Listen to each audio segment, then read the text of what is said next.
Good morning, my Real News Media TV family. Thank you so much for tuning in. Day. And in the news this morning, police want access to cell phones of man charged with murder of Anissa Dilworth. Jamar Grant, the in-driver driver charged with murder and kidnapping in connection with the death of University of Technology student Anissa Dilworth, appeared in court on Monday on a separate charge of failing to provide police access to his cell phones as part of the ongoing investigation. The police reported that they seized the two cell phones from Grant during the investigation. The phones purportedly have information which can assist the investigation. The police went to court and were granted a production order against the Grant, which requires him to provide access to the phones. He is yet to give the police access to his cell phones and was subsequently charged with failing to comply with a production order. In court on Monday, it was disclosed that one of the cell phones, an iPhone, can be opened using facial recognition. The police investigator told the court that the exhibit has been sealed and submitted for analysis. Grant's attorney, Davian Vassell, told the court that the police never gave his client an opportunity to unlock the iPhone, asserting that Grant has nothing to hide. Vassell told the court that Grant has an impeccable record and indicated that he would be seeking bail. However, the police argued that Grant should remain in custody for his own safety and claimed that his release could negatively impact the case. The presiding judge, Senior Parish Court Judge Desiree Elaine, asked the clerk of court to subpoena a senior investigator from the police's communication forensic and the cybercrime division to make the iPhone available for the next hearing. The matter was adjourned until Friday, July 4, at which time Vassell is expected to renew his bail application. On that same day, the murder and the kidnapping case against the Grant is to be called up in the parish court, with the matter expected to be transferred to the circuit court. Dilworth, a first-year pharmaceutical technology student, was reported missing on May 7.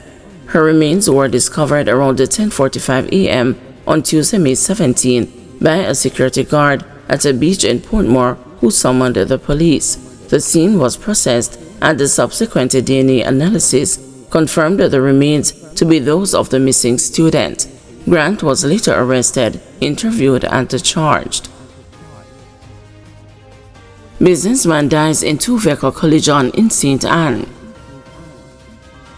A 32-year-old businessman died in a two-vehicle collision along the Roman River Main Road near Oteria, St. Anne on Sunday morning. Loxley Roberts Jr. of Parrytown, St. Anne, was reportedly driving his motorcar toward Miami Bay when about 7:25 he attempted to overtake another motorcar but failed to do so properly. His vehicle clipped the right side of the other car, causing him to lose control. The vehicle being driven by Mr. Roberts hit the guardrail before crashing into a perimeter wall. Mr. Roberts was assisted to hospital, where he died a few hours after receiving treatment. The driver of the other car was not injured. Bail extended for disbarred attorney in fraud case. Disbarred attorney Anna Miller-Swell, accused of defrauding her client of more than $37 million in a real estate transaction, is to return to court on October 22. Mrs. Miller-Swell had her bail extended when she appeared in the Kingston and the St. Andrew Parish Court on Monday morning. She is charged with fraudulent conversion and the possession of criminal property. Mrs. Miller-Swell is to surrender her travel documents as part of her bail conditions. A stop order was also imposed. It is reported that between January and March last year, the attorney was retained by the complainant to purchase a property in Red Hills, St. Andrew, valued at $57 million. It is alleged that the client handed over the money to close the deal within 60 days. But the real estate deal collapsed when the attorney allegedly failed to hand over the payment to the vendor. Only $19 million was reportedly paid over to the vendor. Last week, Mrs. Miller-Swell was struck off the list of attorneys authorized to practice in Jamaica. The action came after she was found guilty of professional misconduct by the General Legal Counsel in May.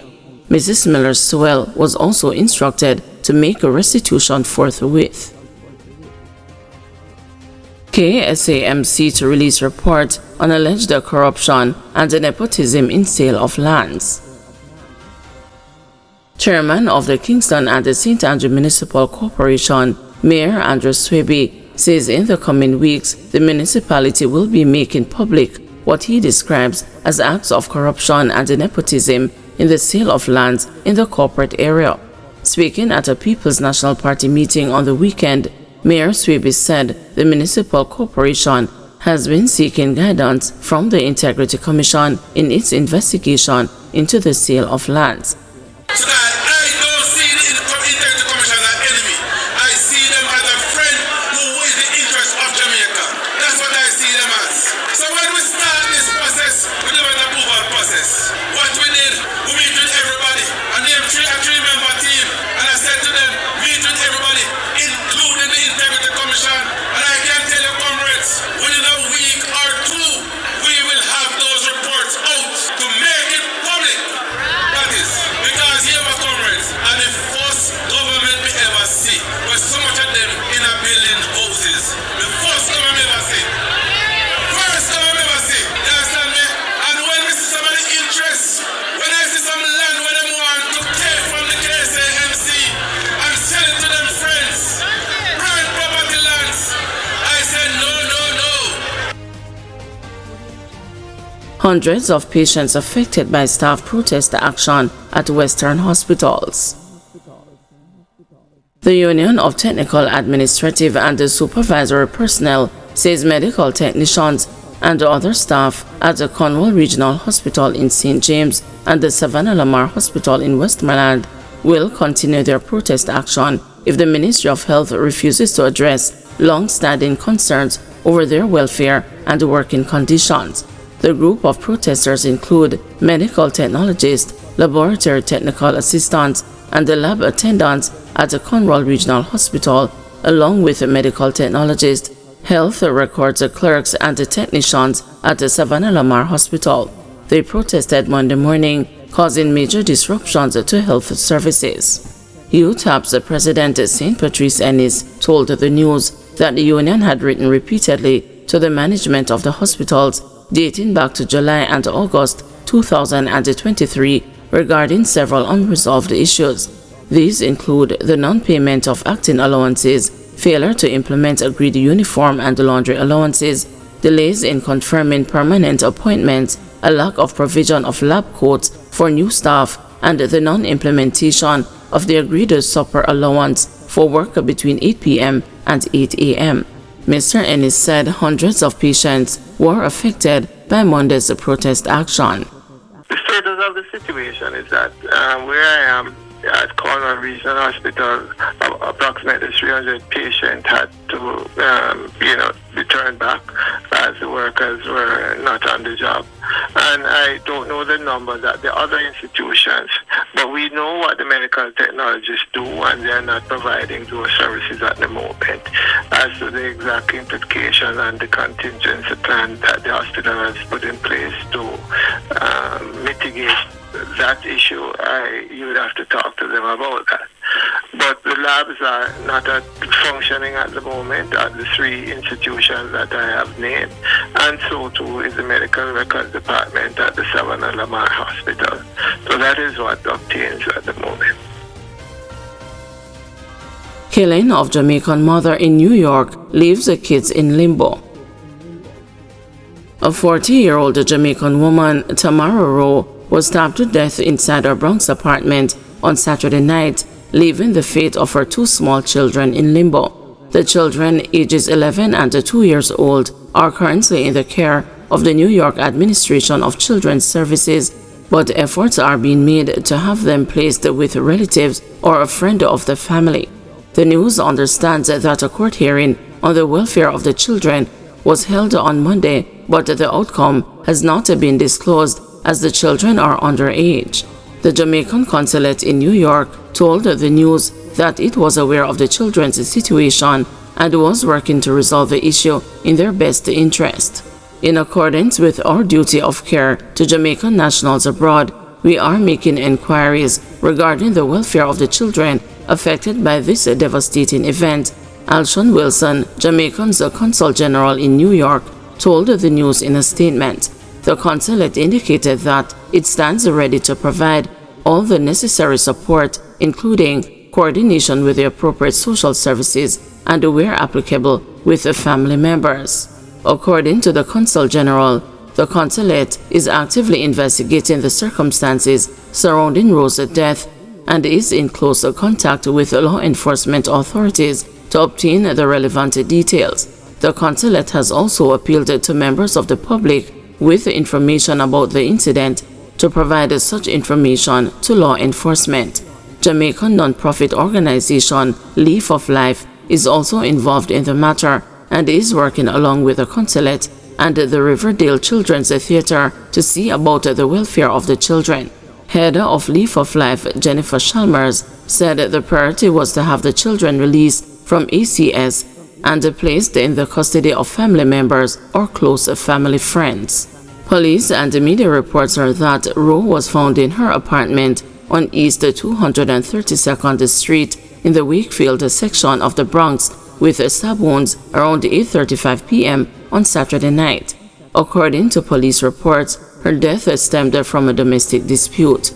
The report stated that a sibling to one of the people involved in the fight called the police.